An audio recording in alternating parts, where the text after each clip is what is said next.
ಕೇಳ್ಬೇಕು. ಇಲ್ಲ ಇಲ್ಲ ಏನು ಕೇಳೋದ್ ಬೇಡ ಅಣ್ಣ, ಎಲ್ಲಾರು ಕೇಳ್ತಾ ಇರ್ತಾರೆ ಅವ್ರು. ಮಾರ್ಕ್ ಬಗ್ಗೆ ನಿಮ್ಮ 2 ಮಾತುಗಳಂದೆ ಸರ್. ಹೇಳ್ತೀನಿ ಸರ್, ನೀವು ಕೇಳಲಿಲ್ಲ ಅಂದ್ರೂ ಹೇಳ್ತೀನಿ. ಮಾರ್ಕ್ ಅಂದ್ರೆ ಕನ್ನಡದಲ್ಲಿ ಗುರುತು ಅಂತ ಹೇಳ್ತಾರೆ.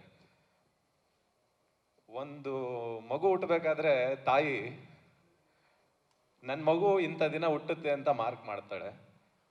ಬಟ್ ಇವತ್ತಿನ ದಿನದಲ್ಲಿ ಏನಾಗಿದೆ ಅಂತಂದ್ರೆ, ಈ ಸಿಸೇರಿಯನ್ ಬಂದು ಮತ್ತೆ ಕೆಲವು ಡಾಕ್ಟರ್ಗಳು ಇಲ್ಲ ಇವತ್ತು ಹುಟ್ಟಿದ್ರೆ ಏನೋ ಕರಳು ಬಳ್ಳಿ ಸುತ್ಕೊಂಡಿದೆ ನಾಳೆ ಮಾಡಬೇಕು, ಇಲ್ಲ ಜ್ಯೋತಿಷ್ ಹೇಳಿದ್ದಾರೆ ಟೈಮ್ ನಾಳೆ ಬರುತ್ತೆ ನಾಳೆ ಅದನ್ನ ಡೆಲಿವರಿ ಮಾಡಬೇಕು ಅಂತ ಅಂದ್ಬಿಟ್ಟು.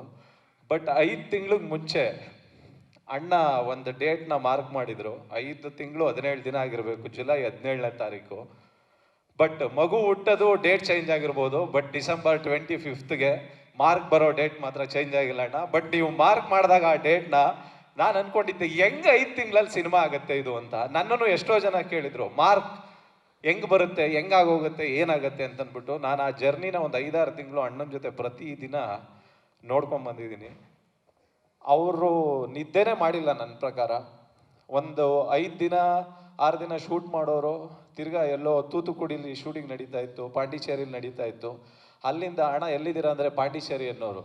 ತಿರ್ಗಾ next day morning Bigg Boss ಬಿಡ್ದಿಲಿರೋರು, ತಿರ್ಗಾ ಬಿಡ್ದಿಲ್ ನೈಟ್ ಕಾಲ್ ಮಾಡೋರು. ತಿರ್ಗಾ ಅಣ್ಣ ಎಲ್ಲಿದ್ದೀರಾ ಅಂತಂದರೆ ಅರ್ಲಿ ಮಾರ್ನಿಂಗು ತಿರ್ಗಾ ಸೆಟ್ಟು ಇಲ್ಲೆಲ್ಲೋ ಕೆಂಗೇರಿ ಹತ್ರ ಒಂದು ಬಂಡೆದು ಒಂದು ಜಾಗ ಇದೆ, ಅಲ್ಲಿ ಶೂಟ್ ಮಾಡ್ತಾ ಇದ್ದೀನಿ ಅನ್ನೋರು. ನಾನು ಒಂದಿನ ಕೇಳಿದೆ ಅಣ್ಣ ನಿದ್ದೆನೇ ಮಾಡಲ್ವಲ್ಲ ಅಂತಂದಾಗ ಒಂದ್ಸತಿ ನನಗೆ ಚಂದ್ರಣ್ಣ ಹೇಳಿದ್ರು ಕ್ಯಾಮ್ರಾಮನ್, ಇಲ್ಲಿವರೆಗೂ ನಾವು ಶೂಟ್ ಮಾಡಿದ ಅಷ್ಟು ದಿನದಲ್ಲಿ ಅವ್ರು ಯಾವತ್ತೂ ಸೆಟ್ಟಲ್ಲಿ ಮಲಗ್ದವರೇ ಅಲ್ಲ. ಬಟ್ ಅವತ್ತು ಹತ್ತತ್ರ ಒಂದು 18-19 ಅವರ್ಸ್ ಶೂಟ್ ಆಗಿತ್ತು ಕಂಟಿನ್ಯೂಸ್. ಬೆಳಿಗ್ಗೆಗೆ ಡೈರೆಕ್ಟ್ ಅಲ್ಲಿಂದ ಇದಕ್ಕೆ ಹೋಗ್ಬೇಕಾಗಿತ್ತು, ಎಲ್ಲಿಗೆ ಬಿಗ್ ಬಾಸ್ಗೆ.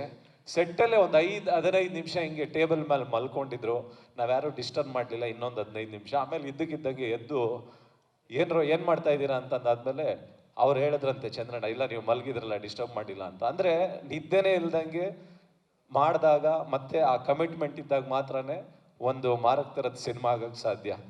ಅಂದರೆ ದೊಡ್ಡವ್ರು ಒಂದು ಮಾತು ಹೇಳ್ತಾರೆ, ದೊಡ್ಡ ವ್ಯಕ್ತಿನ ಎಲ್ಲರೂ ಗುರ್ತಿಟ್ಕೋಬೇಕು ಅಂತಂದ್ರೆ, ಅಂದರೆ ಮಾರ್ಕ್ ಮಾಡ್ಕೋಬೇಕು ಅಂತಂದ್ರೆ ಏನಾದರೂ ಬರ್ದಿಟ್ಟು ಹೋಗ್ಬೇಕಂತೆ ಎಲ್ಲರೂ ಓದ್ಕೊಳ್ಳೋ ಥರ, ಇಲ್ಲ ಅಂತಂದ್ರೆ ಏನಾದರೂ ಮಾಡಿಟ್ಟು ಹೋಗ್ಬೇಕಂತೆ ಎಲ್ಲರೂ ಅವ್ರ ಬಗ್ಗೆ ಬರೆಯೋ ಥರ. ಅದನ್ನ ಬರೆದಿದ್ದಾರೆ ಮಾರ್ಕ್ ಸಿನಿಮಾದಲ್ಲಿ. ಆಲ್ ದ ವೆರಿ ಬೆಸ್ಟ್ ಅಣ್ಣ, ಗುಡ್ ಲಕ್ ಎಂಟೈರ್ ಮಾರ್ಕ್ ಟೀಮ್ಗೆ ಮತ್ತೆ ಡೈರೆಕ್ಟರ್ಗೆ. ತುಂಬ ಅದ್ಭುತವಾಗಿ ಮಾಡಿದ್ದೀರಾ ಸಿನಿಮಾನ. All the very best. Thank you.